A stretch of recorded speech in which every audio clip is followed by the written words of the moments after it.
Bueno, Sacúdete e Inclúyete una vez más cumple una programación elevándonos, como siempre, trayendo a una personalidad maravillosa que ha sido secuestrada por nosotros del magisterio y de la jurisprudencia. El doctor Fausto Burgos está con nosotros y gracias a la presencia del magíster, del ingeniero, nombre clandestino, Francisco Gallego, nosotros vamos a acosarlo, no acusarlo. Maestro lindo, ¿cómo está usted, maestro? Con todo gusto. Muy bien, encantado de estar aquí presente por primera vez aquí en el programa Sacúdete e Inclúyete. Y un saludo a toda la masa que nos está viendo en este momento. Pero usted iba a decir algo, ingeniero.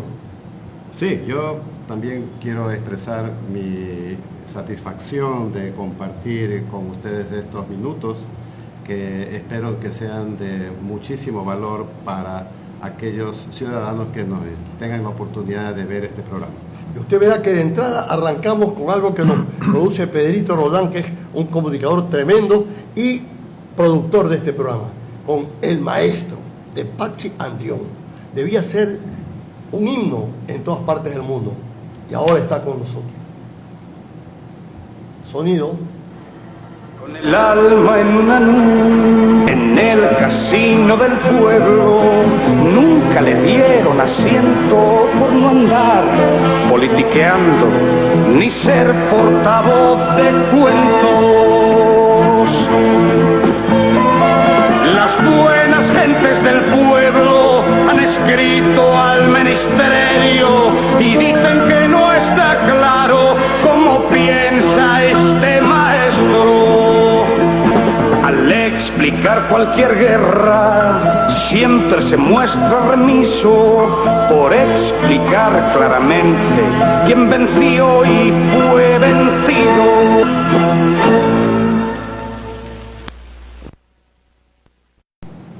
Dicen, Pedrito, que aquel que busca infatigablemente la verdad merece el castigo de encontrarla. Lo que le pasó a ese maestro. ¿Qué le pasa? O sea, eso le pasa por decir tontería. En lugar de enseñarles jurisprudencia, ingeniería y otras cosas lindas a los muchachos, le enseñan esas cosas. ¿Qué opina usted de entrada? La primera provocación, invitado especial, maestro, doctor Burgos. Bueno, la búsqueda de la verdad también es uno de los valores del derecho, ¿no? La búsqueda de la verdad a través, por ejemplo, de los procesos litigiosos. ¿Qué es lo que se busca? Pues, ¿cuál es la finalidad? La justicia, la verdad de los hechos, como valores fundamentales dentro de una ciencia, como lo es el derecho, ¿no? Y en definitiva, pues, a través de la política, a través de muchas formas de la política, porque el derecho y en sí, pues, el sistema de justicia es una expresión de la política y una expresión de la democracia. Ay, ay, ay. No, usted no está de acuerdo, parece, maestro, ingeniero. No, no es que no estoy de acuerdo, más bien creo que podemos complementarnos enormemente con la consideración de que la tarea de los maestros es una tarea fundamental para la conservación, la supervivencia y el crecimiento y el avance de la sociedad. O sea, ahí entregamos a ellos, a los maestros, el futuro de nuestro país, de nuestro conglomerado social. Creo que la misión del maestro tiene que ser puesta de relieve, de tal forma que ocurra que para ser maestro realmente haya que estar muy calificado y los puestos de maestro deben ser entregados a aquellos que tengan las más altas evaluaciones profesionales. No es como ocurre actualmente aquí en Ecuador, que es una profesión que pauperizada, mal pagada. En otros países, para ingresar al magisterio hay que pasar pruebas muy exigentes. Esa es la categoría que debería tener el maestro. Pero asimismo, en esos países gana mucho más que un médico, más que un ingeniero. Por supuesto. En Alemania, en Suecia. En Finlandia. En Finlandia, qué maravilla, sí, ¿no? Sí. Usted no está muy de acuerdo, doctor Fausto Burgos. No, en todo caso, agregando algo más a lo antedicho, Bueno, ya sabemos que la profesión del maestro pues, es una de las más importantes en el medio, y estoy de acuerdo en que debe ser evaluada, ¿no?, constantemente, lo mismo que los abogados, dada la función social que conlleva la abogacía, justamente en el Estado de Derecho. Pues se trata de defender los derechos de las personas, se trata de defenderlo tanto en el ámbito judicial, extrajudicial, en fin, ante cualquier autoridad pública. Y además pues de consultorías y de asesoramientos. Inclusive pues aquí llegamos a un punto que es el encuentro pues entre el magisterio y la abogacía, que viene a ser justamente pues aquellos abogados que se dedican a la cátedra universitaria, a la enseñanza del derecho en instituciones de educación superior. Tremendo, ¿no? ¿Y usted cree que un jurisconsulto brillante o no brillante puede ser un buen maestro o no? Yo creo que sí. De unas décadas hacia acá se inició con diplomados donde le daban las destrezas, las técnicas de enseñanza a nuestros antiguos profesores de derecho, porque así ellos tengan un conocimiento vasto de la materia, pues no tenían aquellas destrezas pues de las que posee un profesor. Pero por lo menos pues yo digo, si un profesor de derecho no tiene esas técnicas, por lo menos que sepa de la ciencia del derecho, del derecho como ciencia de las leyes y como fuente de la justicia. La conceptualización de la necesidad de contar con conocimientos en ciencias jurídicas es importante que lo capitalicemos alrededor pues, de la convivencia social. O sea, la razón de ser del derecho es que somos una sociedad, queremos vivir en sociedad y que tenemos que cumplir con ciertas reglas. Entonces, esas reglas, supongo yo, usted que ha profundizado a lo largo de sus estudios y en su carrera práctica, esa fundamentación, esa orientación hacia la correcta relación entre las personas o personas con instituciones está regida por el derecho en muchísimos ámbitos. ¿Es así? Claro que sí, y justamente el abogado pues al cumplir pues una función social a través del derecho y de la justicia, del ejercicio del derecho y de tratar de alcanzar el valor justicia para los patrocinados, también se cumple pues con un derecho, con una garantía, una de las garantías mínimas del debido proceso, que es el derecho de toda persona a ser patrocinado por un abogado.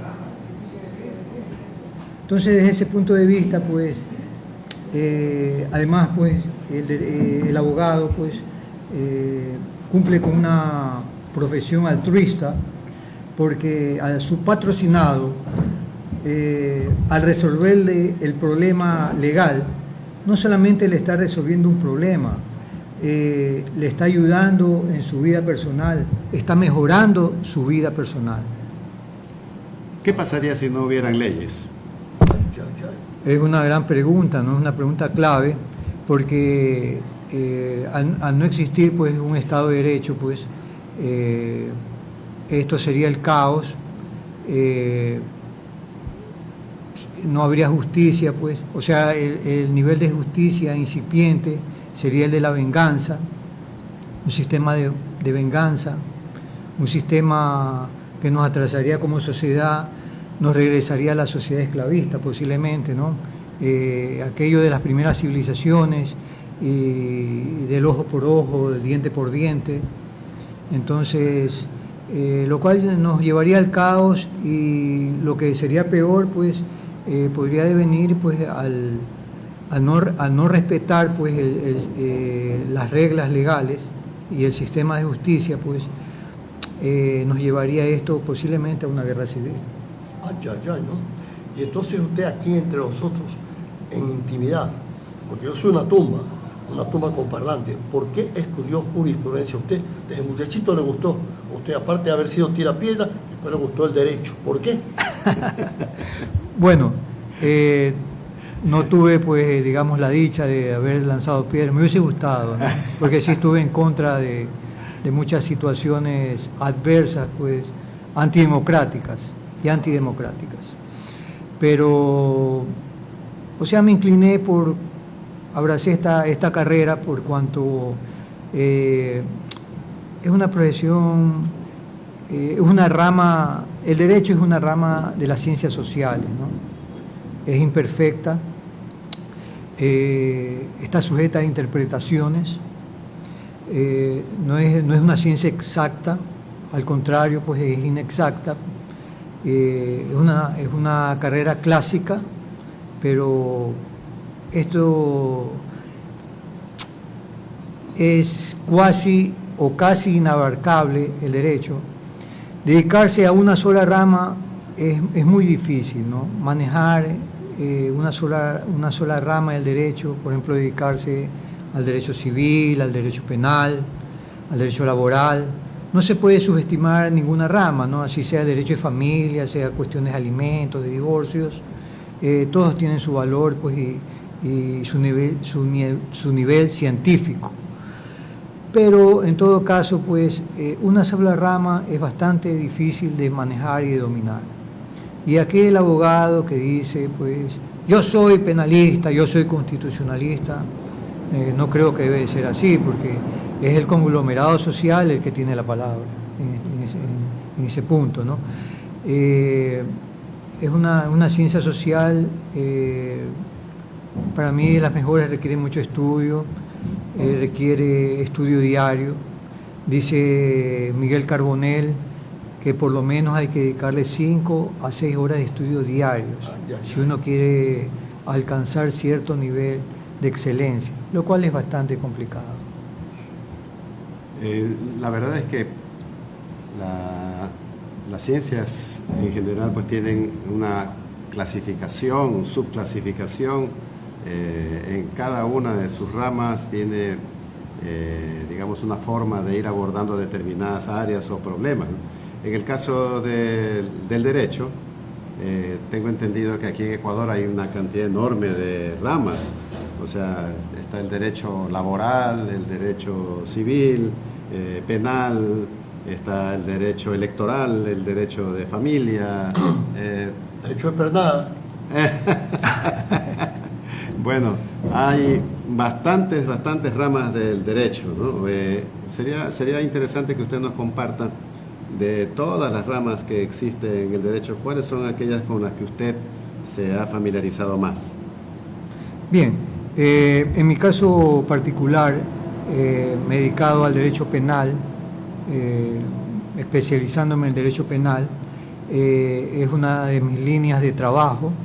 Me dedico a asuntos penales, pero también es una de mis líneas de estudio y de investigación jurídica. El derecho sucesorio,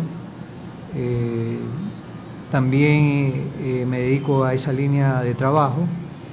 Debo indicar, pues, de que para uno iniciarse en el estudio, pues, en la experiencia del derecho sucesorio, uno debe manejar, debo indicar además, pues, que el libro de sucesiones es el tercer libro de los 4 libros del Código Civil. El tercero es sucesiones, pero para uno entrar a tratar de dilucidar, pues, todas estas experiencias de derecho sucesorio, uno tiene que primero manejar el primer libro de las personas, el segundo libro de los bienes y el cuarto libro de las obligaciones, para uno recién empezar a estudiar el derecho sucesorio, ¿no? Por cuanto Es muy complejo. Las interacciones con los demás libros están presentes a cada paso. En fin, ¿no? Ese es mi criterio. Ahora también, disculpe que lo interrumpa, ingeniero, me dedico también pues a las garantías jurisdiccionales. Específicamente, ¿qué son las garantías jurisdiccionales para el conocimiento de todos, ¿no? Son básicamente habeas corpus, acción de protección, habeas data, acceso a la información pública. Entonces, esas son las garantías que cuando hay una lesión a los derechos fundamentales, entonces uno activa directamente pues estas garantías, pues que no son como la justicia ordinaria, pues que tarda más, bueno, toma más tiempo, pues no llevar un proceso, ¿no? Acá se trata de un procedimiento ágil, eficaz y menos riguroso. Ajá. Y en ese sentido, ya entrando en esos, antes de entrar en esas palabras domingueras, ya hablando un poco en cristiano, yo hablé hace un rato de derecho de pernada. Usted como jurisconsulto, ningún profesor le habló del derecho de pernada. Claro que sí. ¿Qué era eso? En la historia del derecho, pues, ahí nos trasladamos a la sociedad feudal. Ajá. En el feudalismo, pues, los reinados, por ejemplo, se me viene a la mente Francia, Inglaterra, ¿no? Por ejemplo, no hay derecho de pernada. Existió, pues, de alguna manera, ¿no? Hasta iniciados del siglo XX, ¿no? ¿En qué consiste eso? Es que el dueño, el señor feudal, pues, ¿no? El dueño de las tierras. De la tierra, terrateniente. Sí, donde estaban sus oprimidos, que en este caso eran los siervos de la gleba. Ah. Entonces, para la primera noche, cuando iba a haber un ritual de matrimonio entre una pareja dentro del territorio del señor feudal, pues, el derecho de pernada consistía en que en la primera noche debería pasarla con el señor feudal y no con la persona con la que se está casando, ¿no? En este caso el hombre tenía que esperar hasta la segunda noche, ¿no? Eso es el derecho de pernada, pues una injusticia, pues, en nuestra actualidad, pues eso lo vemos como una visión. Eso ya no existe en Ecuador. Usted como abogado que viaja y que concurre a situaciones especiales. Quizás pueda que exista, porque hay lugares muy remotos en nuestro país, ¿no? En el oriente, y quizás porque hay comunidades, pues, que se manejan por el derecho consuetudinario, ¿no? Paralelo, o sea, eso digamos, viene paralelo al sistema. O sea, está integrado el sistema jurídico ecuatoriano, ¿no? Entonces, pues, estamos hablando de derechos indígenas y otras cosas, ¿no? Entonces, lo que podría decir, pues, en líneas generales, pues, es de que puede darse ese tipo de situaciones, aunque, digamos, yo no manejo derecho de indígenas, ¿no? No estoy tan al tanto, pero extralegalmente podría darse muchas situaciones, pues dueño de alguna hacienda, en lugares muy remotos, muy apartados, pues, que se den este tipo de injusticias en la actualidad. En las haciendas que usted domina, ingeniero, ¿se da ese derecho de pernada? ¿Se ha visto, le han contado o usted se hace de la vista gorda? Bueno, en realidad no he podido escuchar que haya llegado, he escuchado de alguien que haya conocido aquí en el Ecuador de la aplicación de ese derecho. Pero sí hay que reconocer que todavía hay rezagos de mentalidad feudal en mucha gente, con aristocracia y todo incluido, ¿no?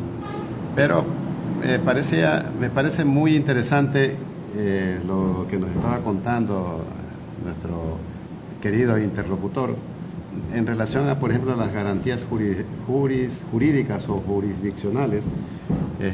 ¿Eso es otra rama del derecho o realmente en algunas ramas hay derechos jurídicos que deban ser defendidos? Sí, es bueno aclarar para la ciudadanía de que estas garantías jurisdiccionales son garantías jurisdiccionales constitucionales. Por lo tanto, pues, están contempladas dentro de la Constitución, y cabe decir también, pues, que el derecho constitucional irradia a todo el derecho, es decir, tiene trazabilidad para el derecho, dígase, derecho del trabajo, derecho civil, derecho penal, derecho administrativo, en fin, ambiental, en todas las ramas está esta irradiación del derecho constitucional. Unido, pues, también a los tratados internacionales de derechos humanos,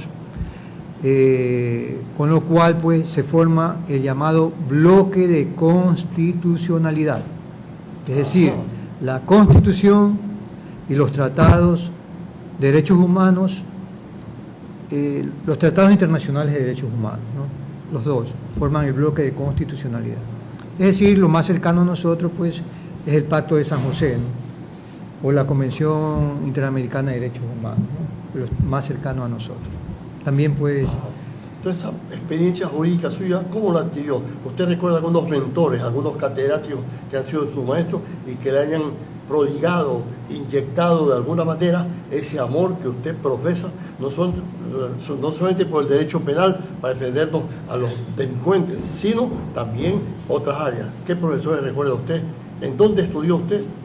Yo estudié en la Universidad Estatal de Guayaquil, ¿no? Mi formación a nivel de educación superior es una formación fiscal. Inclusive los diplomados, otros cursos y la actual maestría que estoy cursando, pues también la estoy realizando en la misma Universidad Estatal de Guayaquil, ¿no? En la facultad, bueno, tenía en esa época un nombre rimbombante, pues no sé si sigue actualmente, ¿no? Se denominaba Facultad de Jurisprudencia y Ciencias Sociales y Políticas. Ahora no sé, pues, si ya le habrán abreviado, pues, a Jurisprudencia, Ciencias Sociales y Políticas, ¿no? Entonces desconozco el tema, en la Escuela de Derecho. ¿Y sus maestros principales que usted recuerda, los que lo dejaron de año? No tuve esa suerte. Esa experiencia. O esa experiencia. Pero, por ejemplo, yo recuerdo que yo alcancé a ser alumno de Jorge Zavala Vaquerizo. Ronco Zavala. Ronco Zavala, pues una eminencia, pues no solamente aquí en el Ecuador, sino que trascendió, pues, fuera de nuestros límites patrios. De las grandes compañías de los Isaías y de todos los poderosos. Era muy famoso, muy programado, muy proclamado por la gran prensa y todo. Porque había también otros catedráticos en la misma jurisprudencia con un nivel, para mí, igual o superior a Jorge Zavala Vaquerizo. Pedro Soros Encalada, bueno, el doctor Santos Dito y varios monstruos, verdaderos capos, Feroz Blum, ¿no? Pasa que no salen en el Universo, en el Telégrafo, en la televisión y todo, ¿no? Raúl Clemente no a los Huerta. grandes, sino también a los de a pie. Bueno, en materia laboral también, pues, no fue mi profesor, el hijo de él fue mi profesor, pero a él lo conseguí... Javier Zavala. No, Javier Sánchez Holguín. Él fue mi profesor en Derecho Sucesorio, pues le guardo mucho respeto, pues, y una muy alta estima, lo tengo en una muy alta estima. El padre de él, pues, se dedicó, pues, a los temas laborales. Elías Sánchez, no sé si... Elías Sánchez, claro, maravilla, un cerebro. pero que no salen en la prensa, ¿no? Maravilloso defensor un erudito, de los vulnerables. Sí, digamos, no muy publicitado, pero a aquellos que lo pudieron conocer, pues... Alfonso Quijano Cobos. Tremendo maestro. Yo no alcancé, pues no alcancé a estudiar con él, pero son eminencias. Y así, por ejemplo, me acuerdo el doctor Ramírez, Alberto Ramírez Dueñas. Sí, él nos dio derecho administrativo. Había Alcino Ramírez. Alcino Ramírez Estrada. Alcino, hijo de la poetisa Estrada, ¿cómo llamaba? Aurora Estrada Ayala de Ramírez Pérez. Exacto. Un importantazo, mira. Entonces él llegaba muy serio, con un tono adusto, y él era de las clásicas clases, conferencias. Es decir, él llegaba, se sentaba, dictaba la conferencia, y al final pues preguntaba si alguien tenía alguna pregunta, alguna inquietud, y él respondía unas 4 o 5 preguntas, agradecía y se iba. ¿Y si se atrevían a preguntarle? Sí, yo era uno de ellos. Ah, ya, qué bueno. Usted Sí. pregunta, usted ve, en la conferencia usted interviene, matiza, polemiza. Claro, es que preguntando pues es la única manera de aprender, o de alguna duda que tenga, pues la zanjo en ese momento, pues, ¿no? Y qué más oportunidad de estar en clases presenciales y tenerlo al profesor ahí al frente, ¿no? Bueno, ahora la realidad de los estudios pues ya es un tanto diferente, pues ahora ya estudios en línea pues es lo que más se da, inclusive también pues el sistema de audiencias en línea, ¿no? Bueno, no nos podemos abstraer pues tampoco a esa realidad actual, ¿no? Pero considero pues que la educación en directo, pues la educación presencial pues es la mejor, Sí. Hay una mejor interactuación entre profesor y alumnos. No quisiera entrar en más detalles porque desconozco el tema y ya sería un terreno para mí muy difícil. No, pero yo quiero Matizar. unirme, no. Yo sí quiero matizar. Yo problematizar. Yo quiero unirme y me voy a salir un ratito del derrotero de la entrevista, porque hace pocos días yo estudié mi secundaria en el Colegio Nacional Vicente Rocafuerte. Vicentino, usted sí Igualito, batía piedra. tenemos aquí un cómplice de maravilla. Vicente Rocafuerte con Enrique, ¿no? Con gran historia, pues, Sí. en el colegio. Y allí, hace poco, un ex vicentino, así mismo adulto mayor, pero que vive en el exterior, Ajá. él publicó una foto de que él había ido a visitar la bóveda en donde reposa el féretro, el cuerpo del doctor Maximiliano Blum Manso. No sé si usted Blum Manso, lo sí. conoció, fue su profesor, pero él fue mi profesor. Ajá. Él fue mi profesor en una materia que se llamó Lógica y Ética. Ay, ay, ay.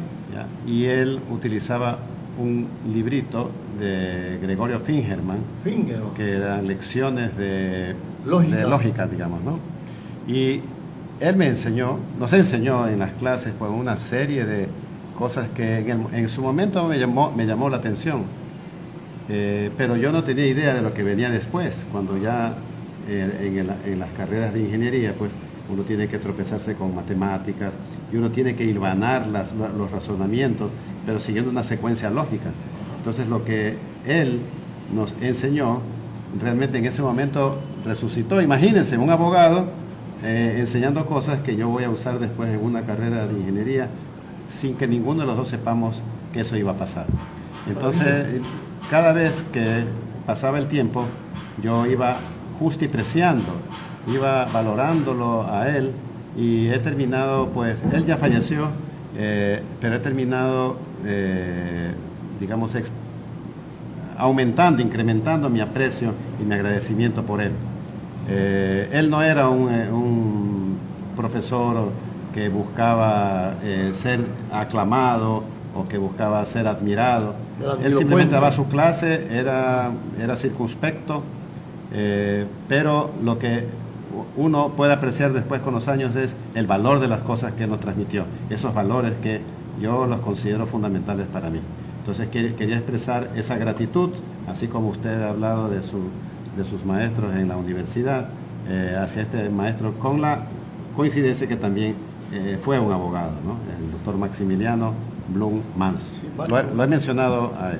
Oiga, me pareció muy interesante la trayectoria que nos ha contado aquí el doctor Fausto, al hablar que él ha incursionado pues, en el derecho penal, en el derecho sucesorio y también pues, en las gestiones relacionadas con las garantías jurisdiccionales, ¿no? En el tema del derecho sucesorio yo creo que hay bastante inquietud y bastante desconocimiento de parte de los ciudadanos, entre los que me incluyo, porque cada vez que escuchamos hablar de herencias, empieza a haber una serie de reacciones agresivas y defensivas en las personas. Entonces, sería interesante que aprovechemos la presencia aquí de nuestro distinguido invitado para que nos ayude a orientar la parte básica, fundamental de los elementos que constituyen el derecho sucesorio, ¿no? Perfecto. Por ejemplo, si yo formo parte de una familia en la que una persona fallece y esa persona tiene bienes que son inmuebles y tiene dinero en las cuentas, ¿quiénes deben considerarse como los herederos legalmente aceptables? Ya. Para contestar esa pregunta, primero tengo que referirme pues, a los tipos de sucesiones que existen, ¿no? Porque hay una mediante testamento, otra sucesión no testada, es decir, sin testamento, pues, que se da a través pues, de un proceso sucesorio, pues, llámese inventario, partición, ¿no? Hay sucesiones mixtas, es decir, una parte dentro de un testamento y la otra parte de los bienes fuera del testamento. Y hay otra más, que es la administración de la herencia mediante fideicomiso. Bueno, este tipo de sucesiones mediante fideicomiso, pues, es para los casos de grandes herencias, por los costos que conlleva, pues, no tan solo el trámite, sino que, digamos, el mantenimiento, pues, del fideicomiso, la administración del fideicomiso, pues, tiene gastos, pues, que no son menores, ¿no? Entonces, pero acá... Es la más complicada. ¿Cuál es la más sencilla de esas áreas que usted está mencionando? Bueno, todos tienen su grado de complejidad. Fideicomiso es más compleja, pero hay otras elementales. Un testamento, por ejemplo, sencillo. ¿Qué prioridad tienen los hijos, la madre, la esposa? Bueno, lo que pasa es que a eso me iba a referir, ¿no? En el testamento, pues, la libertad del testador, es decir, de la persona que otorga el testamento, está limitada por la ley, no por el hecho, pues, de Mi voluntad. no por el hecho de la voluntad del testador tiene un límite, pues, ¿no? Porque, aunque hay, por ejemplo, las legítimas, que son para los hijos, bueno, aparte de eso, pues, hay otras menciones, pues, porción conyugal, hay un ítem, por así decirlo, que se refiere también a los acreedores de la herencia, ¿no? A los acreedores del causante. También, pues, la cuarta de mejoras, y lo único que puede, digamos, distribuir libremente el testador es la llamada cuarta de libre disposición. La llamada cuarta de libre disposición, eso puede dárselo a los legítimos, es decir, a los hijos. A mi vecina. A la persona que ellos deseen. A eso pueden disponer libremente, pero ahí las legítimas son rigurosas. ¿En qué prioridad las legítimas? ¿O en qué porcentaje? Sí, ¿cuáles son primero los hijos, los entrenados, los adoptados? Hijos legítimos son considerados todos. Ya eso de hijo ilegítimo ya quedó en el pasado. Bueno, aunque hay herederos putativos, aquellos que se creen con derecho a la herencia, ¿no? Inclusive, pues, un heredero putativo, un pretendido heredero, puede inclusive, pues, optar por una posesión efectiva. Pero luego, pues, ya se verá, pues, digamos, dentro del proceso sucesorio y dentro de las diferentes incidentes que haya en dicho proceso, pues, cuáles son los verdaderos herederos y quiénes no. Aunque un pretendido heredero con posesión efectiva, ya hecha, inclusive puede transferir los derechos de herencia a un tercero, es decir, los derechos reales, los bienes no, los bienes solamente se transfieren con la sentencia de partición. Claro. Entonces estamos hablando de derechos, de cesión de derechos, se puede transferir a título gratuito, es decir, una donación, a título oneroso, una venta, una permuta también, es decir, en esos 3 niveles. Ahora, por ejemplo, si un pretendido heredero, que después se descubre que no lo es, y vende, pues, transfiere estas acciones, pues, ¿no? Estos derechos y acciones a un tercero, ¿no? Entonces, no hay ningún problema. Inclusive hay hasta la venta de cuerpo cierto. Y mucho más, existe la venta de cosas ajenas, que eso también está contemplado en el Código Civil. Ojo, y no es un tema penal, porque a veces hay una tendencia, pues, de que todo se lo quiere llevar al ámbito penal, ¿no? Y no es así. Puede tratarse también, pues, por último, de una infracción civil, de un delito civil. Bueno, yo creo que nos acaba de inundar con un montón de conceptos que me parece todos son relevantes, y yo quisiera... Ahora si no muero quedo loco. O sea, todo lo que dice, digamos, en este momento nuestro querido invitado, es realmente una catarata de conceptos que demandan definiciones muy, muy rigurosas. Claro. Pero yo quisiera contribuir un poquito aquí para, como decía Jorge, pues, hacer unas preguntas sencillas que estén en el ámbito de interés de las personas. Perfecto. Por ejemplo, vamos a hablar del caso de que haya un testamento. ¿Ah? Entonces, yo tengo bienes y yo decido elaborar un testamento. Yo debo cumplir con algún requisito, aparte del tema que también vamos a preguntar.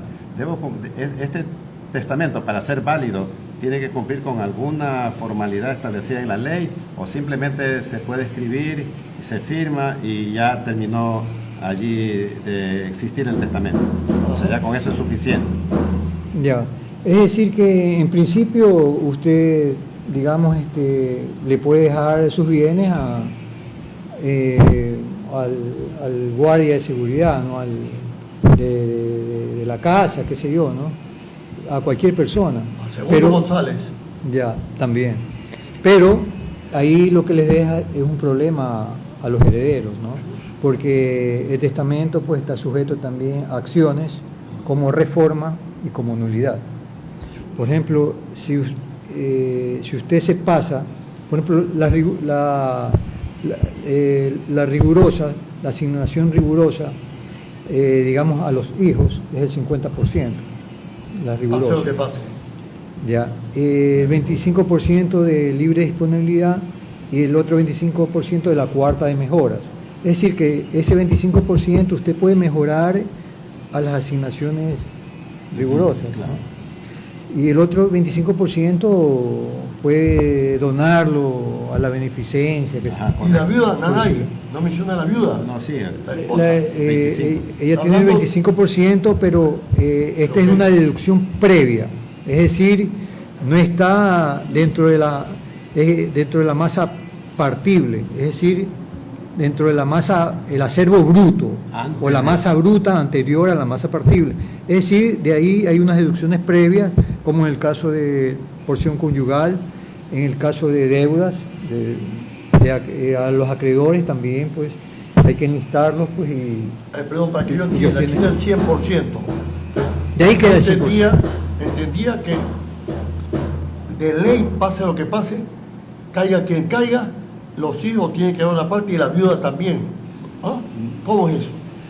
Ya, pero hay deducciones previas. Esto se deduce, se saca de la o sea, aquí está la masa bruta. ¿Ya? Es decir, que dentro están las deducciones que hay que hacer previamente a la masa que se va a partir.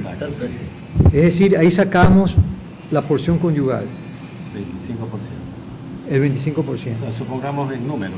Pase lo que pase. Si el señor que falleció, vamos a suponer que es un hombre, si el señor que falleció tenía $100,000 en total en bienes, Eso. entonces antes de empezar a repartir, Los $25,000 deben ser entregados a la cónyuge sobreviviente. Ya. Sí. A los hijos todavía nada. Nada, Y queda si- 75,000. Y de esos 75.000, siguiendo el ejemplo, si hay deudas por 25.000, entonces eso hay que separar para pagarlas a los acreedores. Quedarían, quedan 50.000, 50.000. pero los trámites que hay que realizar, todos esos trámites administrativos que demandan, entonces todo lo que cause esa cuestión, supongamos, 10.000 más, quedan 40.000.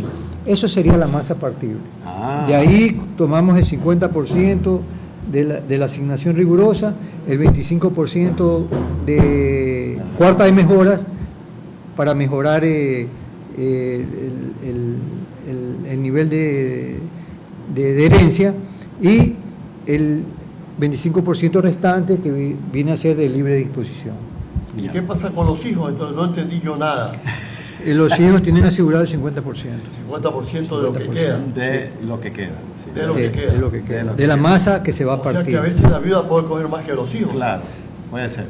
Puede darse que Bruto, Porque, directamente coge porque, a ver, aquí hay un tema que también lo mencionó nuestro invitado, y es que el hecho de aceptar una herencia, porque también ese es un acto, creo, formal, implica que también no solamente voy a recibir, sino que tengo que tomar en cuenta que soy responsable de las acreencias que tenga el fallecido. O sea, si tiene deudas, también debe ser cubierto, digamos, ¿no? Es correcto eso, ¿no? Sí. Entonces, ahí es en donde creo que eso va disminuyendo el monto que se debe repartir. O sea, la viuda se quedó con 25, a ella no la tocan. No la toca, ¿no? No, a ella no la tocan. bueno. Pero si hay deudas, entonces lo que sea de deudas se va disminuyendo de lo que queda, de los 75,000. Claro. Entonces, y así sucesivamente, hasta que la mitad de lo que queda es de los hijos. así Ah, es. Ya. En el segundo orden sucesorio, Trabajan juntos ustedes, ves un buffet. vamos a tener que trabajar No, juntos. no, sí. No, El segundo orden sucesorio, No tengo trabajo. Pues. el segundo orden sucesorio, yo voy de guardián ahí, con seguridad.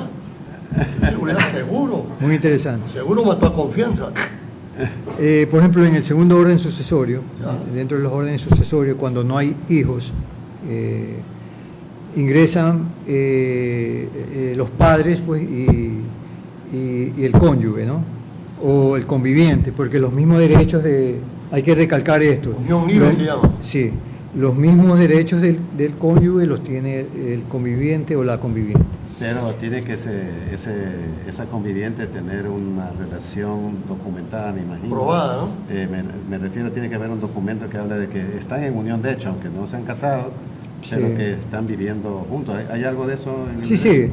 sí. Como usted dice, hay que probarlo, ¿no? Es decir, como medio de prueba, porque la unión de hecho, pues, dado el nombre mismo, pues, es una situación de hecho. ¿Cómo se prueba entonces? Se prueba con notario, mediante testigos, ante un notario. Sí, nosotros. Eso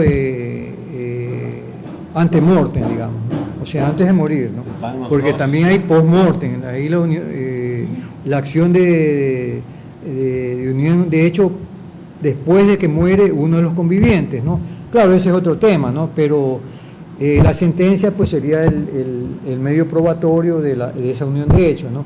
Acá, pues, el medio probatorio sería, pues, el acta, pues, en la notaría, digamos, Correcto. ¿no?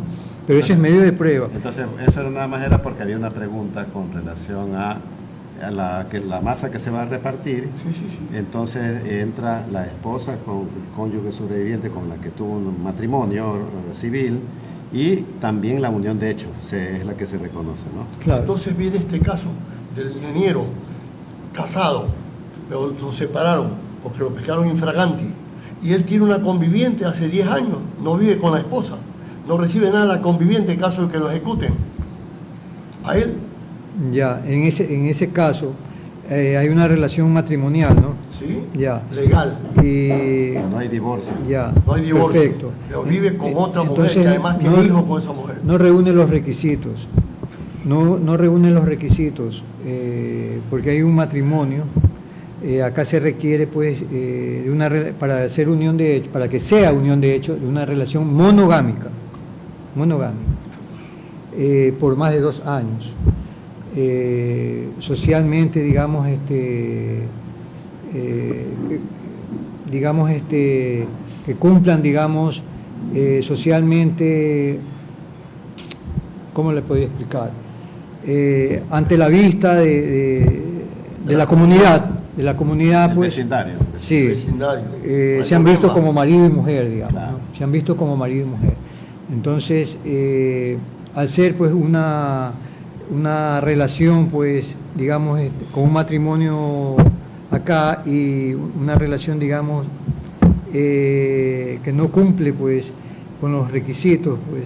Pero sí cumple con la realidad porque tiene hasta 3 hijos o 4 hijos con esa pobre mujer que vive con él hace 10 años, Sí. y la otra no le quiere el divorcio, Claro. porque el amante actual le financia para Es quedarse casada. es una relación precaria. Precaria. es una o sea, relación ¿la ley precaria. acepta eso o no? Lo que pasa es que para que sea unión de hecho, ambos convivientes, digamos, No deben estar casados. deben estar libres de unión matrimonial, libres de matrimonio. ¿Sí? Si no, no pueden, pues, no se da esa figura de unión de Yo hecho. le dije a mi hermana que no se meta con hombres casados. Debe estar libre de vínculo matrimonial.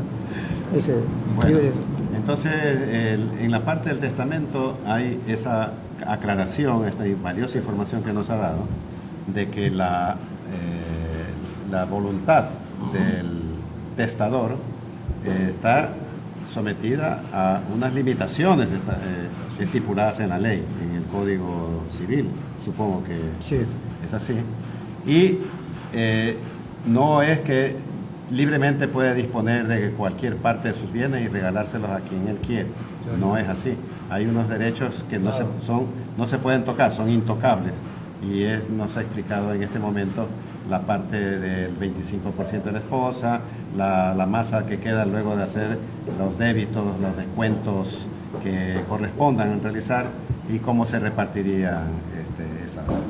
Muy bien. Ahora, veamos la otra posibilidad, pues la herencia cuando no hay un testamento. Entonces, nada más el nombre del señor falleció y allá están los edificios y el dinero y los talleres y todas las cosas que él tenga. Claro, para empezar, pues debo decir primero de que esta es una situación automática, lo que se llama la posesión legal. Posesión legal. Muere el causante sin testamento y automáticamente hay un deferimiento a los herederos, ¿no? Entonces, esto se llama posesión legal. Es una posesión incipiente,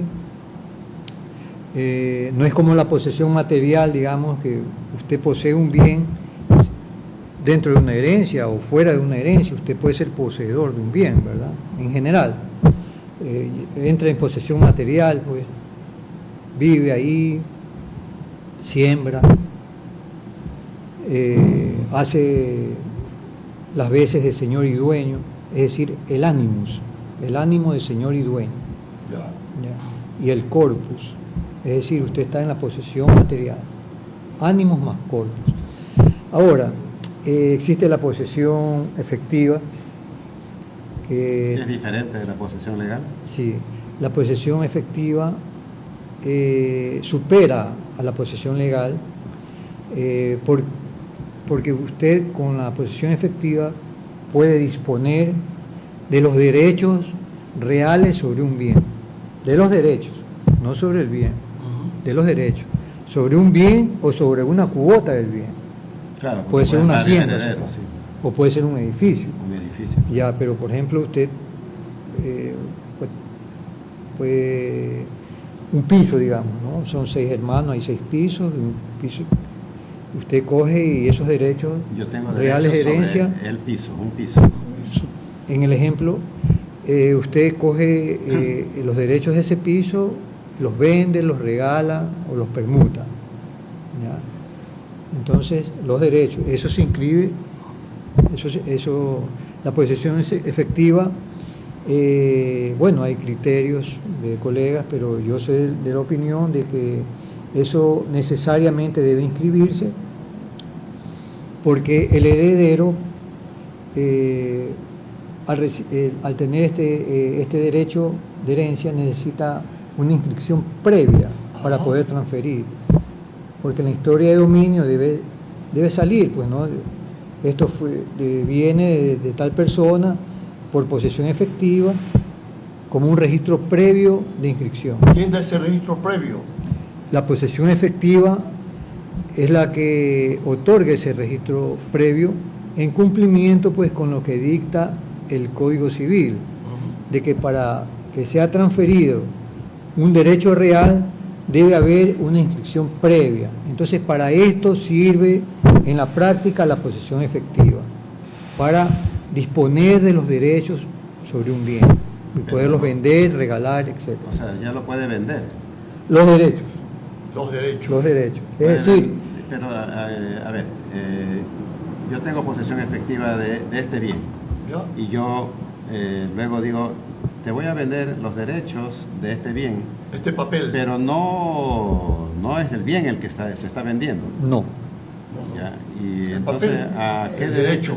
O sea, en otras palabras, puede suceder de que si no hay, digamos, una asignación justa de repartición de la herencia, esos derechos que acaba de vender no sean los correctos. Claro, pueden entrar en conflicto, Sí.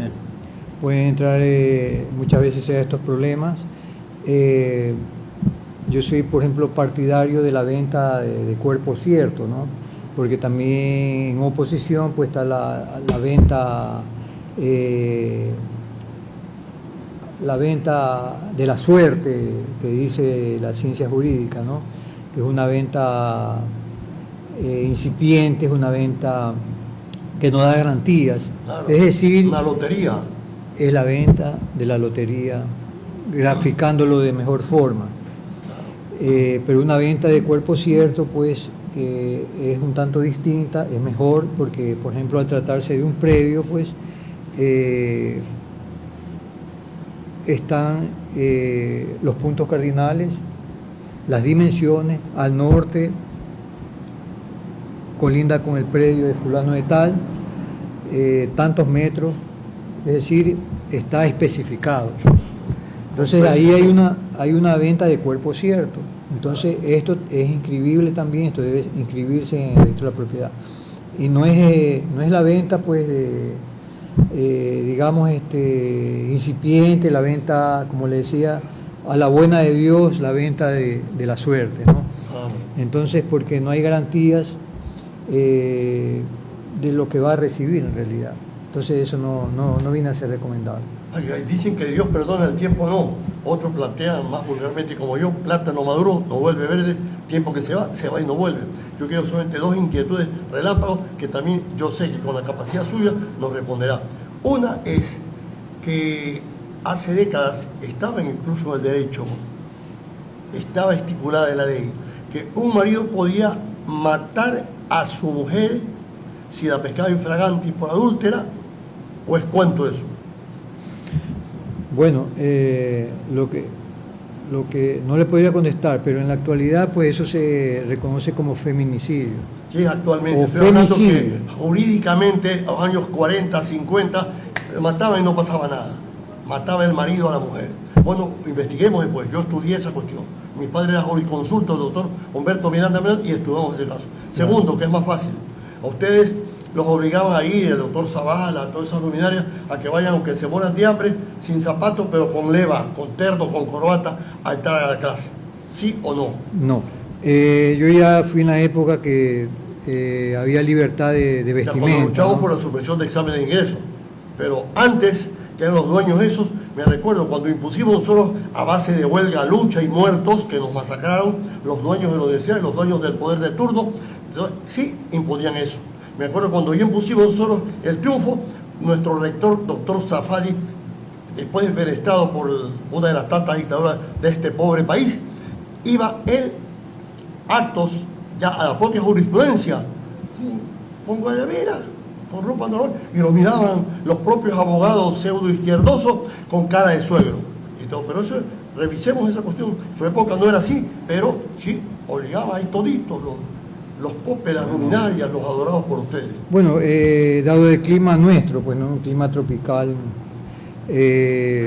yo creo que la guayabera es clave también en la vestimenta de un abogado, ¿no? Antes no aceptaban. Pero el terno, por ejemplo, para una audiencia yo creo que sí debería ser, no es obligatorio, pero... Hay audiencias en China, en Rusia, y van hermanos como les da la gana, sin terno ni nada, una cosa para mí ridícula. Usar terno para esconder la panza, para esconder las arrugas de la esa, ¿no? Bueno, Guayaquil, caluroso, tremendo, ¿no? ¿Qué audiencia? En realidad la parte conservadora de la vestimenta aquí en Guayaquil ha ido disminuyendo significativamente. Por ejemplo, Ajá. yo trabajé en una empresa multinacional en los años 80, Ajá.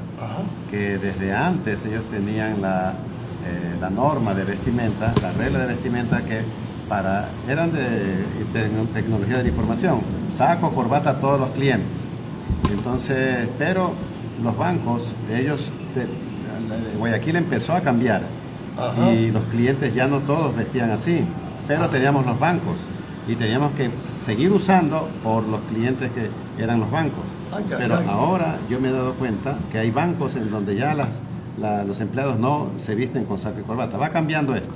De repente va a llegar acá también. Claro, de hecho sí he visto pues que en audiencias al menos en audiencias por Zoom, hay abogados que están en camisetas, ¿no? Inclusive hasta con aretes. No, ya es una cuestión personal, sí, ¿no? Sí, claro. O sea, sí. La autonomía, el derecho de la autonomía, de imagen, lo que sea, de la voluntad, o sea, hay libertad en esta situación, ¿no? Nadie le puede decir, aunque el otro día vi un video que circula en redes sociales, si no me equivoco, era en México, y un juez le exigía a un abogado litigante que se pusiera terno, ¿no? Era una audiencia por Zoom.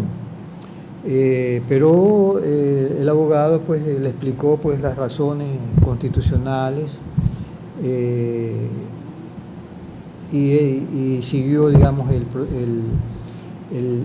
proceso, ¿no? O sea, no se quedó estancado en eso, ¿no? Comprendió de buena manera el juez. Okay. Qué lindo. Entonces ya, muchísimas gracias por haber trabajado y haberlo asediado a nuestro hermano, a nuestro maestro lindo, jurisconsulto, maestro Fausto Burgos. Unas palabritas cortísimas de despedida, ingeniero. Bueno, la verdad es que siendo para mí esta una experiencia nueva de participar aquí en este tipo de programas, debo decir que me voy muy contento de haber podido escucharlo a usted, haber aprendido pues sobre algunas cosas que son inquietudes, no solo mías, sino son ciudadanas. Y también debo mencionar la parte que, digamos, yo quisiera decir que este tipo de programas deberían continuar porque nuestros ciudadanos necesitan recibir esta información para esclarecer algunas ideas que hay respecto de temas que no son manejados ordinariamente. ¿Y usted, doctor Burgos? Les agradezco por haberme hecho participar. Yo, por una parte, me voy satisfecho, muy satisfecho, pues si en algo he podido contribuir al programa y a la ciudadanía pues expectante de este programa, o espectadora o televidente, como sea el caso. Si al menos a una persona he logrado pues digamos alguna duda que haya tenido, pues poderle haber hecho caer en cuenta, digamos, de cualquier situación jurídica, pues enhorabuena. Muchas gracias. Gracias también. Ahora.